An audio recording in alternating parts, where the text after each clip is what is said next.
atau perundungan atau bayi itu ya. Kemudian prinsip yang ketiga adalah menyenangkan, yaitu agar peserta didik mengalami proses belajar sebagai pengalaman yang menimbulkan emosi positif. Artinya menciptakan suasana belajar yang gembira, menarik, aman dan bebas dari perundungan. Kemudian menggunakan berbagai variasi metode dengan mempertimbangkan aspirasi dari peserta didik serta tidak terbatas hanya di dalam kelas. Kemudian mengakomodasi keberagaman gender, budaya, bahasa daerah setempat, agama atau kepercayaan, karakteristik dan kebutuhan setiap peserta didik. Contohnya, berdasarkan asesmen awal pembelajaran, pendidik memperoleh data karakteristik peserta didik untuk dijadikan dasar variasi aktivitas pembelajaran di kelas. Dan seterusnya, nanti Bapak Ibu bisa baca. Oke. Kemudian prinsip yang keempat adalah menantang untuk mendorong peserta didik terus meningkatkan kompetensinya melalui tugas dan aktivitas dengan tingkat kesulitan yang tepat. Jadi peserta didik diberikan materi, kalau yang sudah paham diberikan materi yang atau soal yang agak sulit lah gitu untuk menumbuhkan jiwa menantang. Ada tantangannya gitu loh.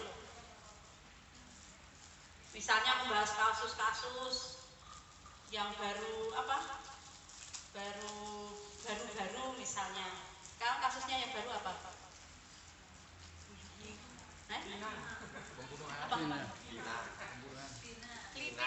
Vina sama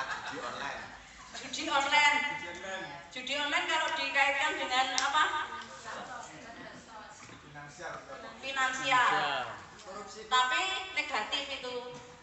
Ya. 273 miliar triliun. Ya, nanti dibuat teks apa gitu ya. Ada yang bahas Israel. Itu nanti pelajaran apa Pak? IPS enggak, maksudnya masuk di apa?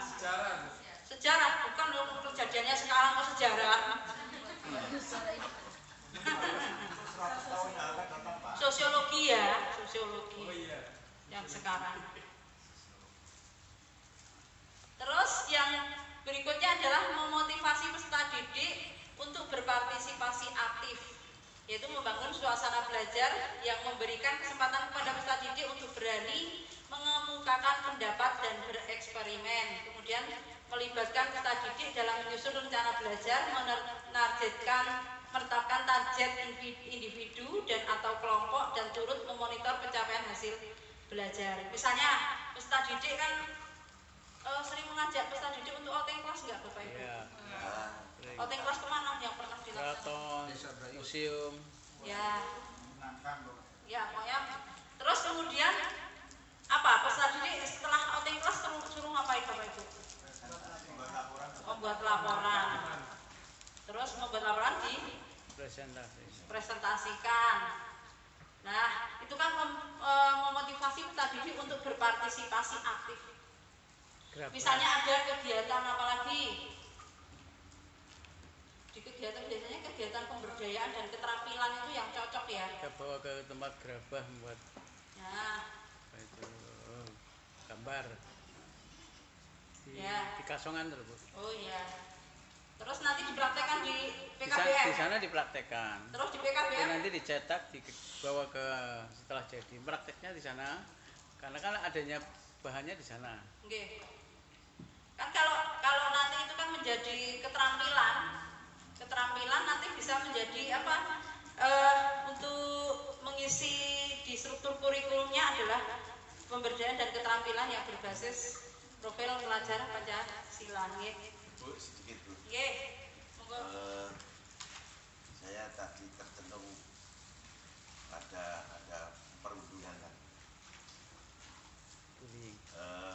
Mungkin pertanyaan ini kita sampaikan di forum ini barangkali nanti bisa menjadi satu solusi sekiranya di reguler pada apa yang kita ketahui bahwa perundungan itu boleh dikata jarang terjadi di sekolah-sekolah non formal. iya, terutama di PKBM. Nah, padahal kalau dilihat latar belakangnya, anak-anaknya Nah, bermasalah. Iya. Ya, pasalnya banyak kompleks. Iya. Tapi kok sedikit perundungan. Iya. Nah, yang kedua banyak terjadi di pesantren. Terjadi hal-hal yang seperti itu. Nah, apa ya penyebabnya? Kenapa di PKBM itu ya boleh dikata tidak ada perundungan? Barangkali nanti kalau memang itu ada kata kuncinya itu bisa disampaikan di reguler maksud saya. Nah, barangkali pertanyaan ini tidak saya tanya pada Ibu mungkin di forum ini. Kenapa ya di PKBM itu kok jarang terjadi perundungan? Padahal anak-anaknya ini banyak bermasalah. Itu kenapa ya? Ya, itu menjadi pertanyaan Bapak Ibu. Itu kenapa? Ya salah satu kita itu di PKBM atau SKB itu kan pembelajarannya juga menyenangkan ya Bapak Ibu, fleksibel, tidak terlalu ketat banget lah kalau istilahnya Pak. Kalau di formal itu kan memang ketat ya Pak ya, ada aturan.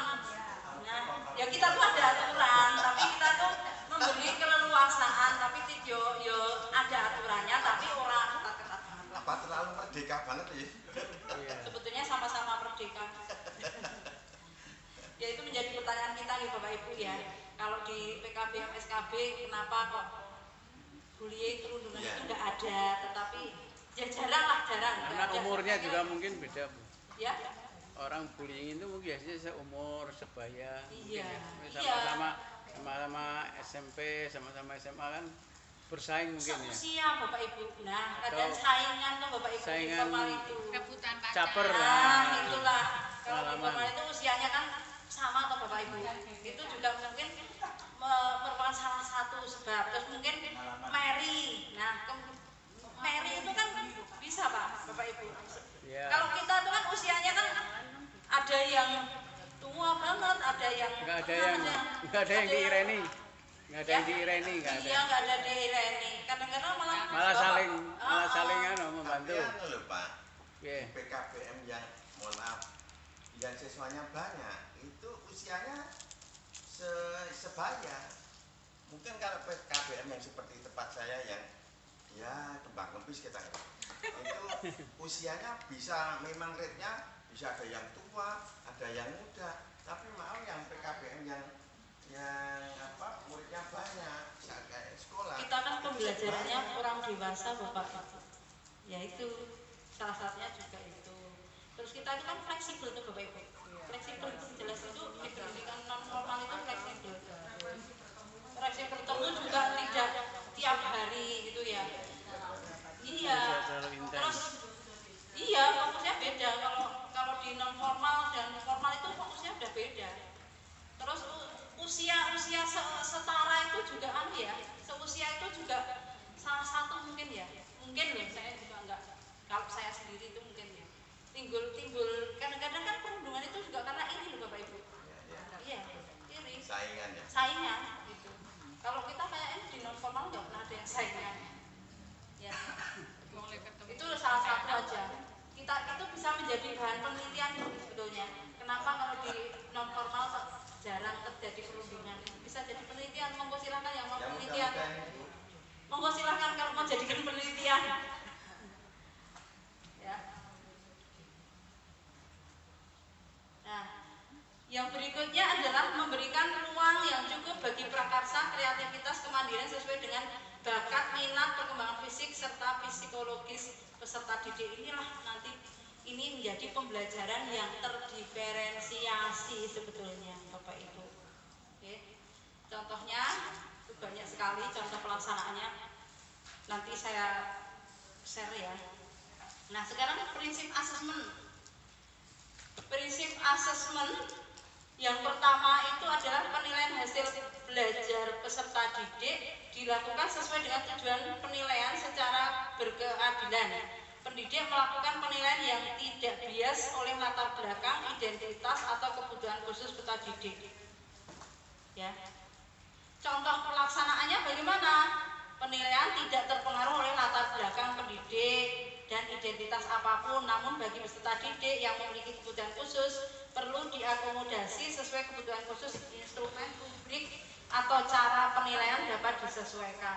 Jadi kalau kita misalnya UKS dulurku terus bijine tak APK, jangan. Soalnya tak gawe gampang, jangan. Ya.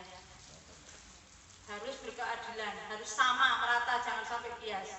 Kemudian yang kedua adalah penilaian hasil belajar peserta didik dilakukan sesuai dengan tujuan penilaian secara objektif. Contohnya adalah pendidik melakukan penilaian yang berdasarkan pada informasi faktual atas pencapaian perkembangan atau hasil belajar peserta didik. Kemudian pendidik menguatkan asesmen di awal pembelajaran yang digunakan untuk merancang pembelajaran sesuai dengan kesiapan peserta didik. Dan seterusnya. Nah, sebelum saya lanjutkan, nanti sebelum pulang Bapak Ibu menyusun ATP ya Bapak Ibu. Jadi ATP yang kita gunakan besok untuk menyusun perencanaan pembelajaran berupa RPP. Ya.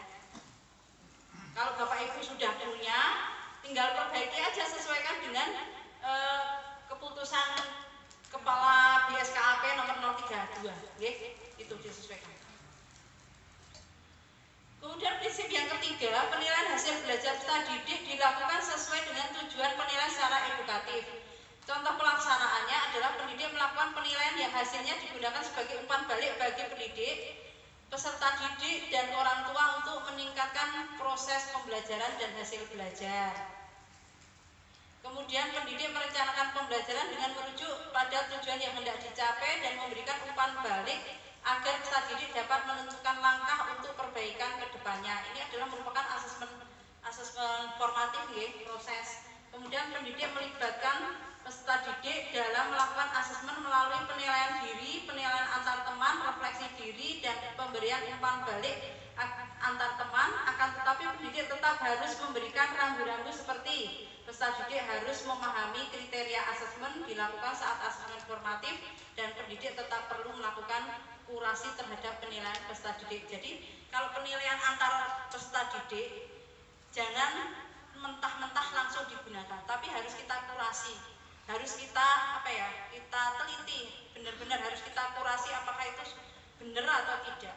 Seperti kalau Bapak Ibu misalnya menjadi kontributor di PMM, misalnya Bapak Ibu pernah menyusun modul ajar atau ATP yang dikirimkan ke PMM, itu dikurasi dulu, diteliti dulu, dicek dulu, direview dulu, apakah itu sesuai, bisa di-upload, bisa dicontoh untuk seluruh Indonesia itu sesuai atau tidak, bagus atau tidak, bisa digunakan untuk seluruh Indonesia bisa tidak. Jadi secara umum ya. Untuk contoh-contohnya bisa Bapak Ibu baca sendiri. Nah, sekarang masuk ke pengorganisasian pembelajaran. Kemarin sudah disinggung belum sama Pak Eko? Belum? Belum. Hanya sekilas. Jadi pengorganisasian pembelajaran itu merupakan cara satuan pendidikan mengatur pembelajaran muatan kurikulum dalam satu rentang waktu. Satu rentang waktu artinya 1 tahun ya. 1 tahun. Kemudian pengorganisasian ini termasuk pula mengatur beban belajar. Beban belajar di pendidikan kesetaraan itu adalah dinyatakan dalam SKK.